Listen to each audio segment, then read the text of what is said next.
So, welcome to my YouTube link video project. As you can see, we are in the subject of mathematics grade 9.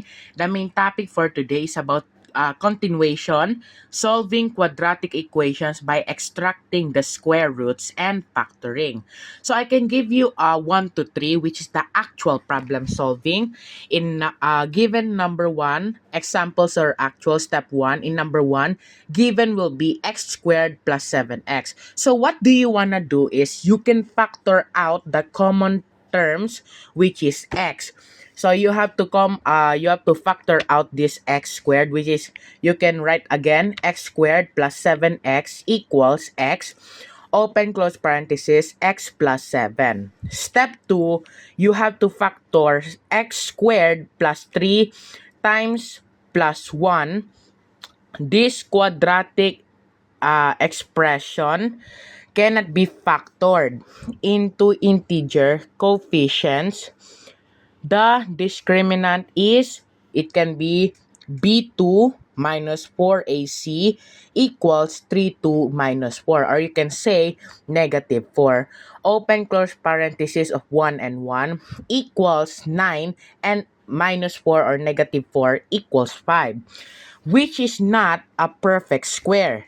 Okay, so now in step 3, this is a difference of squares, which is a squared minus or negative b squared equals, open close parenthesis, a minus b, and open close parenthesis, a plus b.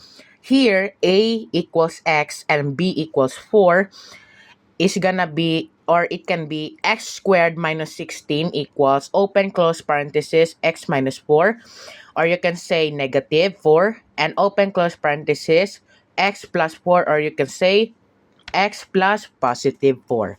And now, step 4, factor x squared, negative 12x, and negative 28, and find two numbers that multiply to negative 28 equals, open close parenthesis, x minus 14, and open close parenthesis, x plus 2. Now, step 5, you can factor na. You can factor x squared plus 6x plus 9. This is a perfect square trinomial. A squared positive 2ab positive b squared equals, open close parenthesis, a plus b squared, and here a equals x and b equals 3, x squared plus 6x plus 9 is equal to, open close parenthesis, x plus 3 squared. Now, step 6, factor 4x squared plus 20x positive 25. This is also the perfect square trinomial. Open close parenthesis of ax plus b squared equals a squared x squared plus 2abx positive b squared. Here, a equals 2 and b 5. 4x squared plus 20x plus 25, and open close parenthesis of 2x plus 5 and squared. And also in step 7 is factor 6x squared plus x minus 2, or you can say negative 2. Now, find two numbers that multiply to bx, open close parenthesis of negative 2 equals negative 12. And now, and add to positive 1. These numbers are 4 and negative 3. Bx squared plus x minus 2 equals 6x squared plus 4x minus 36, or negative 2 equals 2x. Now, step 8, factor 3x squared. Okay.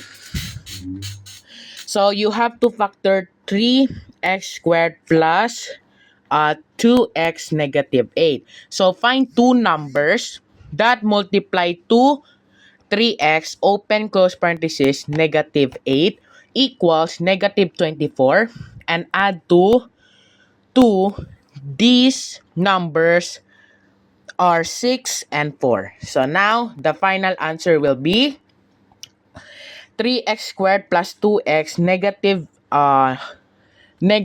8 equals 3x squared plus 6x negative 4x and negative 8 equals 3. And yeah, so now our second actual problem solving is also the same but different, which is x squared equals 50, the given. So first you can find the square root of 50, which is you can write x equals square root of 50 and x equals square root of 2 times 25. Why 2 times 25? Because this is the square root of 50. So you have to multiply. You can try 2 times 25 is equals to, and oh yeah, wait. And also in x equals 5 is also the square. And also this is one of the exams about the solving quadratic equations by extracting square roots.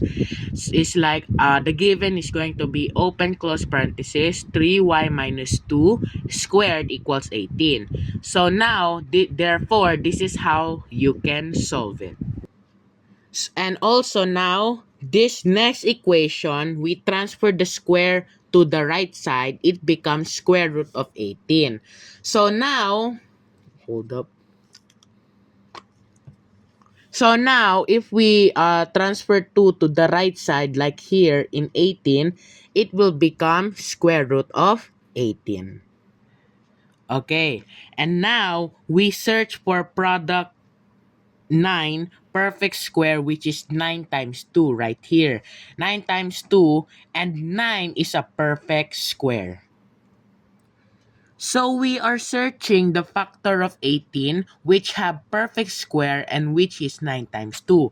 So in 3y minus 2 or negative 2 equals square root of 9 times square root of 2.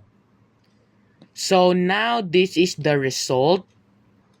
So we transfer all the numbers to the right side and the y is unknown numbers and the negative 2 become positive 2 and 3 multiplication become division. So now what we can do is uh okay, so if we slash this, is like if we divide it by 3 divided by 3 is going to be 1 and 1. And now this is the final answer is y equals square root of 2 and positive 2. Thank you.